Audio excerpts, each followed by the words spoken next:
പാലക്കാട് കള്ളപ്പണം എത്തിച്ചുണ്ടാക്കിയ ആ ക്ഷീണത്തിൽ നിന്നും കോൺഗ്രസ് ഇതുവരെ കരകയറിയിട്ടില്ല. ഇതേ കോൺഗ്രസിന്റെ സ്ഥാനാർത്ഥിയെയും അണികളെയും ഒക്കെ ബഹുദൂരം പിന്തള്ളി ഇടത് സ്ഥാനാർത്ഥി ഡോക്ടർ പി സരിൻ ഏറെ മുന്നിലാണ്. മണ്ഡലത്തിലെ വികസന വാഗ്ദാനങ്ങളും കഴിഞ്ഞ 3 വർഷം കോൺഗ്രസ് MLA അവഗണിച്ച പദ്ധതികളുമൊക്കെ കൊടികട്ടിയെടുത്തും അവ ജനങ്ങളുടെ മുന്നിൽ അവതരിപ്പിച്ചുമൊക്കെ മുന്നേറുകയാണ് ഡോക്ടർ സരിൻ. നമസ്കാരം.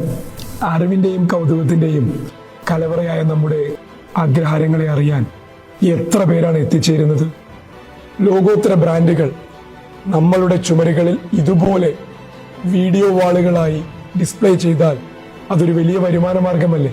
ഇടനിലക്കാരില്ലാതെ ഈ വരുമാനം നമ്മുടെ മാമിമാർക്കും അമ്മമാർക്കും ഒക്കെ എത്തിച്ചേരുന്നത് ഏറ്റവും നല്ല കാര്യമല്ലേ?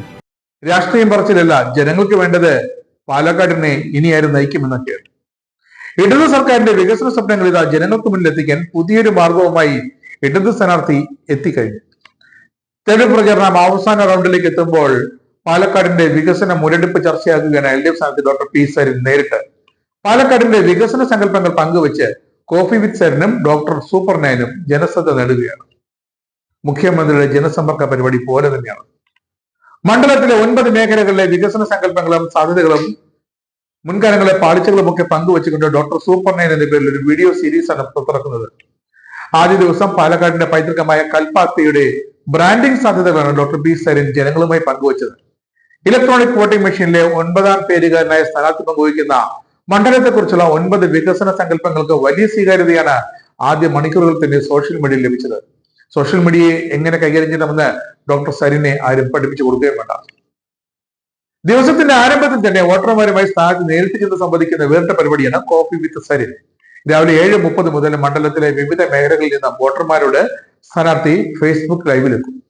നാട്ടുകാരുടെ സംശയങ്ങൾക്കും കൗതുകത്തിനും വിമർശനത്തിനും എല്ലാം സ്ഥാനാർത്ഥിയുടെ പക്കൽ മറുപടിയും പ്രതികരണവും ഫേസ്ബുക്കിലൂടെ തത്സമയം ഉണ്ടാകും. അത് ജനങ്ങളിലേക്ക് എത്തുകയും ചെയ്യും. ഒരു എഡിറ്റിംഗ് ഇല്ല, ഒരു കലർപ്പുമില്ല.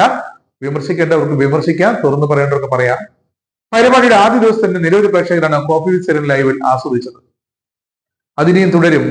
വോട്ടെടുപ്പ് ദിവസം പ്രചരണം അവസാനിക്കുന്ന കൊട്ടിക്കലാശത്തിന് മുമ്പ് വരെ ആ പരിപാടി തുടർന്നിരിക്കും. കാരണം ഇതാണ് പി സരിൻ കാത്തുവച്ചിരുന്ന അവസാനത്തെ ട്രംപ് കാർഡ്. തന്റെ മണ്ഡലത്തിൽ എന്തൊക്കെ വികസന പദ്ധതികൾ വേണം, അല്ലെങ്കിൽ ജനങ്ങൾ നിർദ്ദേശിക്കുന്ന പദ്ധതികൾ എന്തൊക്കെയാണെന്ന് സ്ഥാനാർത്ഥിക്ക് നേരിട്ട് ജനങ്ങളോട് ചോദിക്കാം. ജനങ്ങൾക്ക് തിരിച്ച് മറുപടി നൽകാം. ജനങ്ങൾക്ക് തിരിച്ചു ചോദിക്കാം. സ്ഥാനാർത്ഥിക്ക് എന്തെങ്കിലും പറയാനുണ്ടെങ്കിൽ അത് പറയുകയും ചെയ്യാം. ഒരു സ്ഥാനാർത്ഥിയെ തന്നെ കാണേണ്ടതില്ല എന്ന് തന്നെയാണ് ഡോക്ടർ സരിൻ പാലക്കാട്ടെ ജനങ്ങളോട് അഭ്യർത്ഥിക്കുന്നതും ആവർത്തിച്ച് അപേക്ഷിക്കുന്നതും. എന്റെ വാഗ്ദാനങ്ങൾക്ക് ഭരണത്തിന്റെ കരുത്തുണ്ട്. നിങ്ങളൊപ്പമുണ്ടെങ്കിൽ നമുക്ക് ഒരു പുതിയ പാലക്കാട് ഒരുക്കാം.